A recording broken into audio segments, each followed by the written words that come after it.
General Motors is recalling nearly 600,000 vehicles due to a risk of engine failure. The recall applies to certain Cadillac, Chevrolet, and GMC brands with model years between 2021 and 2024. For years, engineers couldn't explain it. Across the country, near-new trucks were dying without warning. V8s seizing on the highway. $80,000 SUVs reduced to scrap overnight. And every automaker blamed something different. Every one of them was wrong. Then teams at rival companies, all quietly hunting the same killer inside their own engines, finally cornered it. And what they pulled into the light wasn't a broken design or a software glitch or a bad batch of fuel. It was so small you could lose it in the palm of your hand. And it just rewrote everything we thought we knew about the modern engine. KDK investigates the fires are the result of poor engine design. Roadside nightmares pile music up ass. Picture a guy on Interstate 95, a trailer hitch behind a Chevy Silverado he financed 90 days ago, when a metallic tap starts somewhere under the hood. He turns up the radio. A mile later, the tap is a knock, then a music hammer, then the whole truck shudders and the engine locks solid. No power steering, a brake pedal turning hard as stone, hazard lights blinking while traffic stacks up behind him. He wrestles it onto the shoulder, kills the ignition, and just sits there with his hands on the wheel, semis blowing past close enough to rock the cab, waiting on a tow. In a near-new truck with a payment book thicker than the owner's manual. And here's the thing, his story wasn't rare. His story was the story. By late 2023, they were flooding in. Owners of 2021 through 2024 Silverado 1500s, Sierra 1500s, Tahoes, Yukons, and Escalades, all describing the same chilling pattern. Those models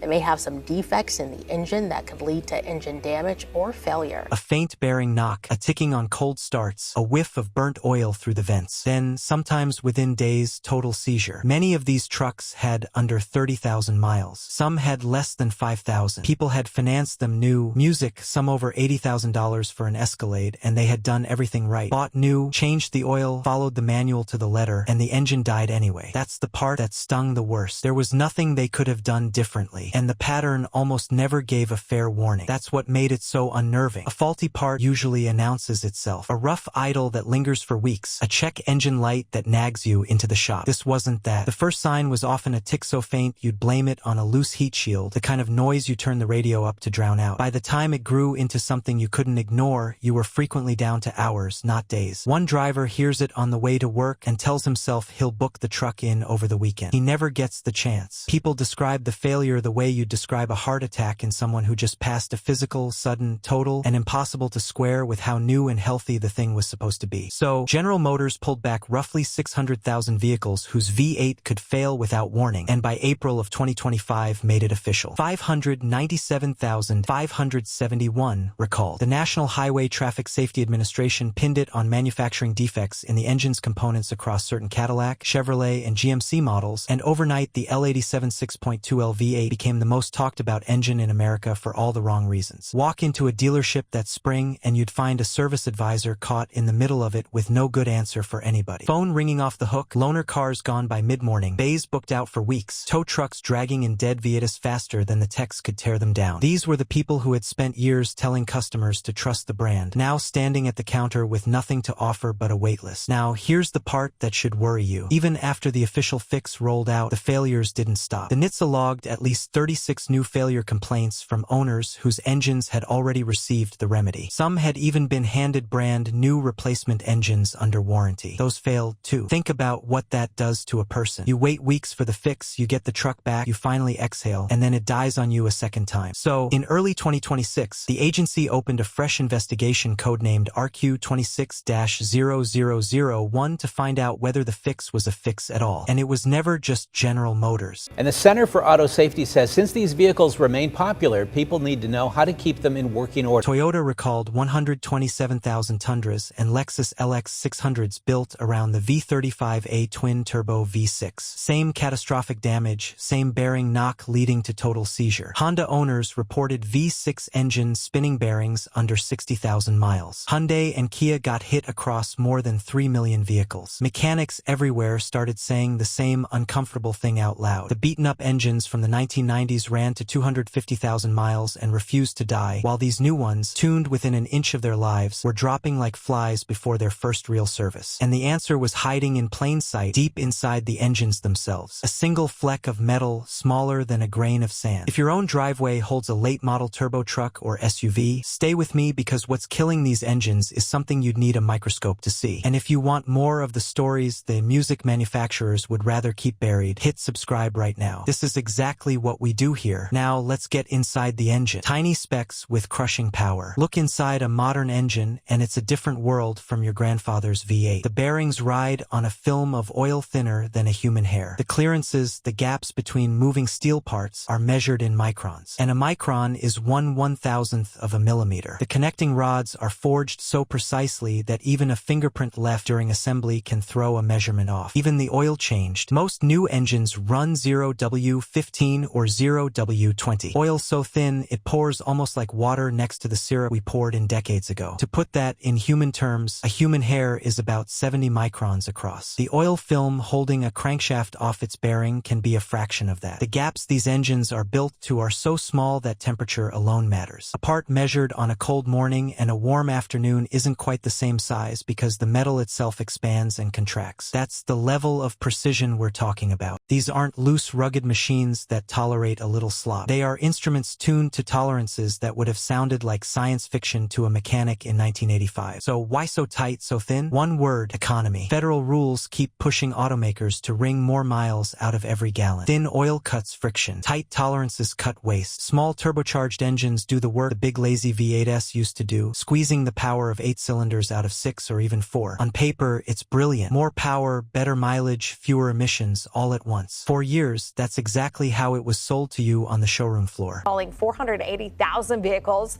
because the engines can lose power while in use. But there's a brutal trade buried in it. Build an engine this tight and anything left behind during manufacturing turns into a weapon. A metal shaving, the industry calls it swarf, that would have washed harmlessly through a 1995 small block, now wedges into a modern bearing and tears the whole engine apart in seconds. It jams into a gap narrower than a hair and turns a spinning crankshaft into a grinding wheel. And that's the irony nobody wants to say out loud. The very thing that makes a modern engine efficient, the impossibly tight build, is the same thing that makes it fragile. The old engines were crude, and crude turned out to be forgiving. The new ones are precise, and precise turned out to be unforgiving in a way that only shows up once a single spec gets where it doesn't belong. And the numbers back it up. Industry studies estimate around 82% of all mechanical engine wear traces back to particulate contamination. Sit with that for a second. For every 10 engines that die young, more than 8 are killed not by bad design, not by abuse, not by heat, but by dirt, debris, or microscopic metal that should never have been in there in the first place. These engines aren't wearing out, they're being murdered, and the murder weapon was riding in the oil from the very first second they ran. Think of it like a doorway. An old engine bearing was a wide doorway with room to spare on either side. Walk through it wearing a backpack and nobody notices. A modern bearing is a doorway built to the exact width of your shoulders. No clearance at all. Try that one with the same backpack and you jam the frame and tear the wall right off the hinges. The backpack is the debris. The doorway is the clearance, and the modern engine has spent 2 decades narrowing every single doorway it has. Here's what actually happens at the bearing, because that's where these engines die. The crankshaft never touches the metal around it. It floats on a microscopic wedge of pressurized oil, a film so thin it's measured in fractions of a hair. And that film is the only thing keeping 2 pieces of hardened steel from grinding together thousands of times a minute. Squeeze a hard particle into that film and the wedge collapses. Metal kisses metal. The bearing scores, then galls, then welds itself to the journal, and the rod riding on it tears free. From the driver's seat, that's a knock, then a hammer, then silence. Inside, it's a small explosion the engine never walks away from. So, how does the debris get in there in the first place? That answer takes us off the road, out of the dealership, and onto the factory floor where these engines are born. The trail leads back to the factory floor. Crankshafts and connecting rods start as forged steel and get carved into shape by machining. And machining by its nature throws off tiny metal shavings. Every cut, every drilled passage, every smooth surface sheds a little debris. The factory's whole job is to blow them out, wash them off, and inspect every passage before assembly. In a perfect plant, they're all gone before the engine is ever bolted together. But run production into the millions of units a year on lines moving fast enough to hit those numbers, and perfect isn't on the menu. Some oil passages get missed. Some shavings cling to a surface with a thin film of oil residue, invisible to a quick look patient, waiting for the engine's first heartbeat. Multiply a tiny miss rate across millions of engines, and you don't get a handful of bad ones. You get a recall. When General Motors traced its L87 failures back to the source, the trail led straight to the supplier machining crankshafts and connecting rods during specific build windows in 2023 and early 2024. Microscopic debris had survived the cleaning process and settled into the oil galleries, the internal arteries that feed pressurized pressurized oil to the bearings. The first time the engine fired, that debris started circulating. It scored the bearings. It scratched the journals. Then a rod bearing seized, the rod snapped under load, and the block split open from the inside. And it's worth slowing down on how violent that actually is, because engine failure sounds tidy, and it is anything but. A connecting rod is a club of forged steel swinging up and down thousands of times a minute, tying the piston to the crankshaft. When the bearing at the bottom of that rod seizes, the rod stops moving, but the crankshaft does not, and something has to give. The rod snaps, and now there's a loose steel club flailing inside a sealed engine spinning at thousands of RPM. It punches through the side of the block, sometimes throwing a fist-sized hole clean through the casting, sometimes locking the whole assembly solid in a single grinding instant. Mechanics have a blunt nickname for it: the engine grenades. From the cab, it's a bang and a dead pedal. Under the hood, it's a war zone. And here's how they actually pinned it. When engineers cut open the dead engines, they didn't find a cracked design or a snapped part that pointed to the drawing board. They found scoring. The spiral scratches only a hard particle drag through an oil film can leave. They pulled oil samples, put them under a microscope, and found fine metallic grit that matched the alloy of the engine's own parts. The engine had been sanding itself to death with shavings of its own steel. From there, it became detective work, backtracking through assembly records to find which machining lines, which shifts, which cleaning stages had let the debris slip through, narrowing the suspect window month by month until a handful of build dates stood out from all the rest. Now, think about how strange this next part is. Toyota hit an almost identical wall with the V35A, machining debris and out-of-spec surface finishes on internal parts built across 2022 through 2024. Same root cause, different badge on the hood. Fierce competitors, different suppliers, different plants on different continents, guarding their secrets from each other, all breaking the exact same way at the exact same time. That doesn't happen by coincidence. It happens when everyone is chasing the same prize and obeying the same rules. And the rules quietly asked for more precision than the factories could deliver clean. And none of it would have mattered in a looser old engine. A 1990 small block had bearing clearances roughly twice as wide, forgiving, with room for a stray particle to slip past and get caught in the filter. Modern engines have no mercy built in. They are surgeons operating on themselves at 6,000 revolutions per minute, and they demand a spotless operating room. One stray particle, one rough surface, and the whole operation falls apart on the table. That was the moment the engineers realized this wasn't a defect in one engine. It was a fault line running under the entire industry. The recall storm spreads across brands. General Motors now sits on the largest engine-related recall of the decade, nearly 600,000 trucks and SUVs over a single tolerance problem. Dealers in all 50 states got orders to pull oil samples, listen for bearing knock, and in many cases swap entire long blocks. And the labor on a full L87 replacement runs as high as 18 hours of front-end disassembly, more than 2 working days per truck in a service network that was never built to absorb a wave like this. Do the math on that, and the scale gets hard to even picture. A single dealership might have a handful of trained techs and a few lifts. Drop dozens of these jobs on them, each one eating the better part of 2 days on top of the ordinary oil changes and brake jobs that keep the lights on, and the whole system clogs. That's why owners were quoted wait times measured in weeks and months, not days. The bottleneck wasn't parts on a shelf or paperwork. It was raw shop hours multiplied across a recall this size, hitting a network that had no spare capacity to begin with. The cars piled up in back lots, the loaners ran dry, and the customers waited. Then it kept spreading. Toyota's 127,000 V35A vehicles included the Tundra and the luxury Lexus LX 600. People who'd spent $80,000 to $110,000 on a brand new SUV suddenly staring down the chance of catastrophic failure on the highway. Honda quietly admitted V6 failing under 60,000 miles in some Pilot, Passport, Acura MDX, and Odyssey models, and some owners sued claiming the company knew and dragged its feet. And Hyundai and Kia, already scarred by a decade of engine recalls, walked into another round across roughly 3 million vehicles. Debris contamination, faulty connecting rod bolts, piston ring problems with the tab running north of $5 million.